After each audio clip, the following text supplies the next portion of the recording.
A treacherous night ahead for Florida as darkness begins to fall and Hurricane Ian continues its catastrophic rampage. It's now been more than 2 weeks since Hurricane Ian's historic landfall in Florida, and much of the southwestern part of the state is, of course, still working to rebuild those many communities which were destroyed by the storm. Hurricane Ian made landfall, tied as the 5th most powerful storm ever to hit the United States.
First question, what's your best advice for a new angler fishing our area? And I'm gonna let Captain James Kirby, the first one, to answer that. If I were to come to you and I was a brand new angler, what advice would you give me? Well, I would say probably hire a guide the first time, maybe, so you can really see what it's like out there. And I would say I would try to go at the lowest of tides. I mean, and just take your time with navigating. Even if you have to idle, so you get good tracks. Because our area, you get a weak moon. It's wind driven. You get an east wind, northeast wind, even sometimes the southeast winds. It will dry this place up, and it can be dangerous. Especially pretty much from this time all the way till we get back into the spring again. So the best thing is to do is to get out there and take your time with just navigating. I mean, that's probably the best advice I could say. Dock fishing in Crystal River and Homosassa River, is it very productive, and what's the best time for this scenario? Adam, I'm going to have you answer this one first because you're right there at Homosassa. So in the Homosassa River, I really only resort to fishing docks on bad weather days when I can't effectively fish the outside. I fish the docks only in the wintertime because I find a lot of the snook and really largemouth bass too, they push up river toward the springs the colder it gets. So really from the Monkey Bar area upstream it's pretty productive for me all winter long, and it's a good option if the wind's blowing, because it's a lot easier to find shelter in the river than it is out on the flat. What's the best method to locating fish in these zones, and are there any clues that make one creek better than another? Well, obviously, the mullet's always your key, looking for bait. Obviously, as the tide comes in, the fish are going to be right behind them. It's definitely going to be a lot shallower, so you're able to sneak up on these fish a lot easier.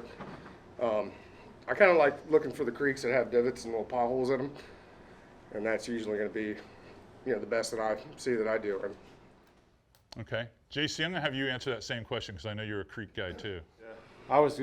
He pulled up the mullet aspect, and I watch for those creeks that the mullet like to follow into and continue on with the tide, and I like to either stay ahead of them or just trailing behind the mullet. And I like the creeks with a pothole or a hard turn with a rock bank, bottom. Yeah, rock bottom. Water kind of slams into those turns. Yeah, and current. And current. All right, we're going to release you guys for a little bit of barbecue. Give you a chance to stretch your legs, hit the restroom. Let's try to be back and start coming back up here about 1:30. Go check out some of the raffle items down there once you have a little bit of barbecue, something to drink down there. And then we'll reconvene here and finish up.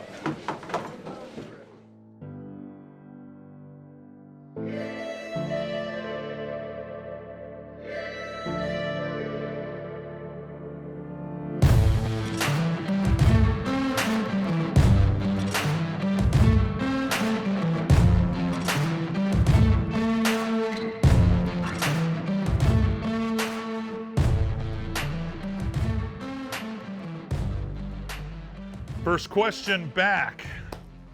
I'm going to throw this one. It's going to be grouper fishing, so get ready, Brandon. Grouper fishing here has always been fantastic, especially the shallow game within 10 miles. What's the most reliable natural bait? If you were looking at Artie's, which ones would you throw first? For natural bait, pinfish is going to be my go-to. When it's warmer, when it gets really, really cold out and you have to go to dead bait, I go to cut ladyfish, ladyfish head, chunks when it's really cold. Those two. But artificial-wise, Rapala F-Mag 18, I've been throwing them since I was 5 years old.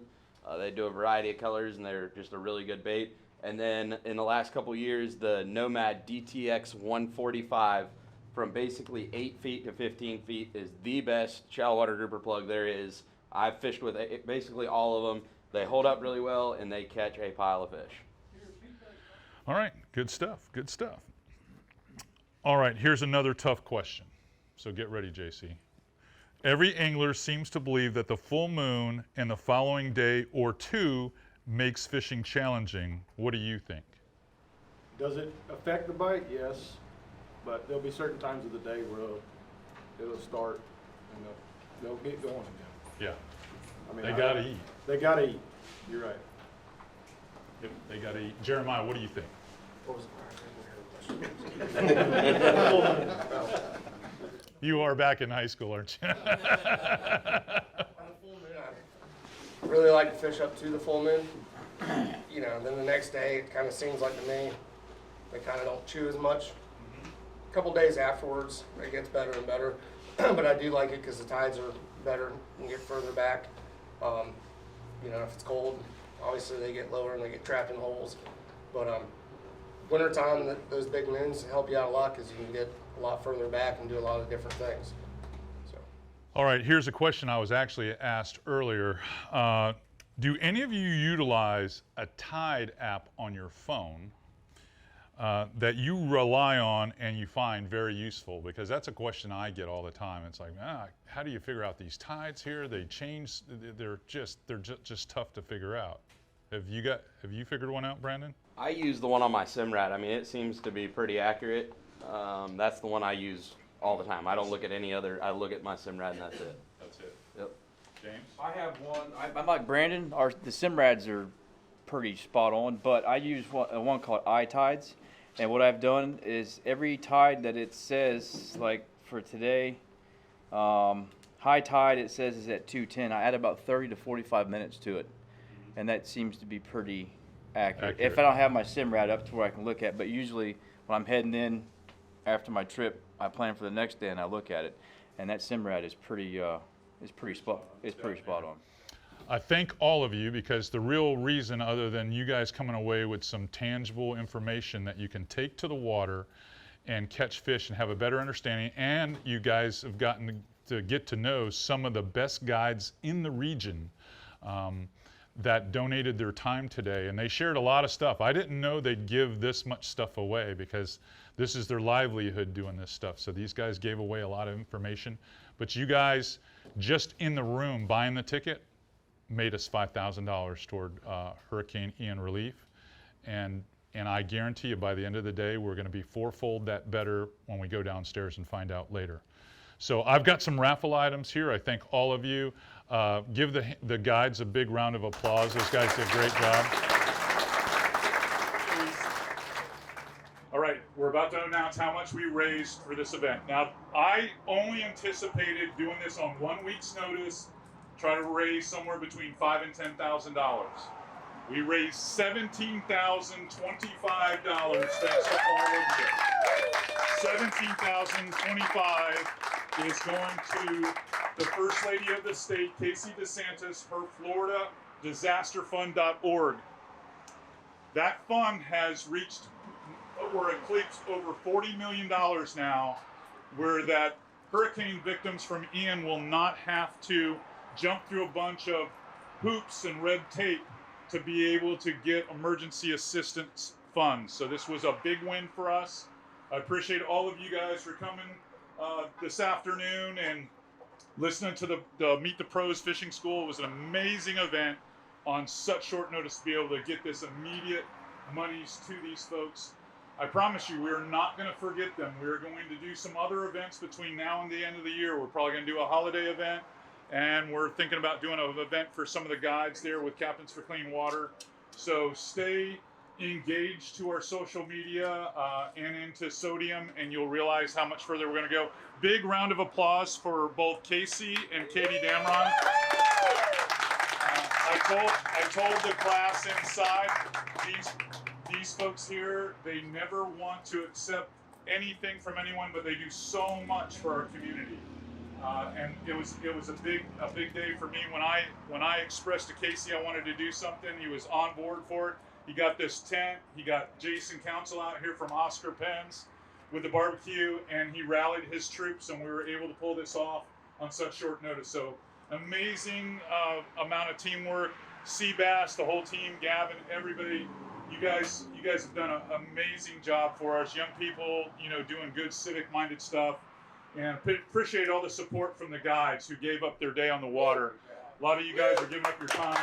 Really appreciate you guys.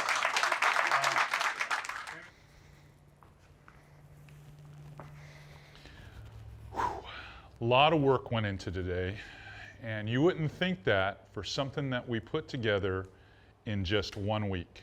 This idea, if you will, was hatched about 8 or 9 days ago with me walking into Sodium Fishing Gear here in Crystal River and having a short conversation, if you will, with Casey Damron, the owner, saying I really want to do something not only to raise awareness, but to raise some significant funds to donate to the Florida Disaster Fund.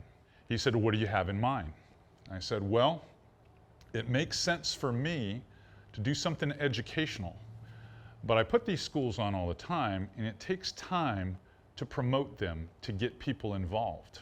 I want to do something totally different, where we can attract the local group, because I'm not going to be able to attract people from too far away in a short period of time. He said, why don't we recruit some of our Crystal River Sodium pros, some of the fishing guides, the local fishing guides here. They're native guides, they've been fishing here their whole lives. Their parents have, their grandparents have, and these guys will pitch in and help out. So Casey made a few phone calls to a few of them, and I made a plea to the others, and they all stepped up. They really did. They wanted to be a part of it. Just filling the room made us $5,000. We had another gentleman this morning walk into the store, said that he couldn't be a part of it, but he wanted to do something nice. He wrote a check for $5,000. Before I even opened my mouth to start teaching people how to fish, we had $10,000.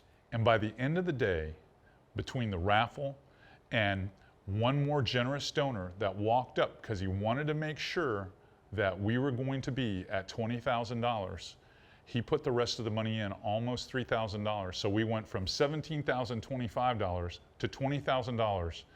As soon as I announced the $17,000, he wanted to make it $20,000. He walked right up there, wrote a check to Casey, and we're able to now help our brothers, our neighbors to the south, with a $20,000 donation that basically happened in a 7-8 day period. That's it. That's all we had. This community here, like many of them spoke in the interview, they understand that they were in the center of that cone 3 days before the storm hit Sanibel, Pine Island, Cape Coral, Fort Myers, Northport, Boca Grande, all the way down to Naples. Everyone felt the pain down there, and it made it difficult. I mean, it really made it difficult. I have a lot of friends down there. I have a lot of clients down there. And I could tell you one story after another. I mean, when I grew up, that was my Everglades, so I felt as if I had to help them. But moving forward, I just want to remind you guys, we haven't forgot about you, and we've got some more things coming.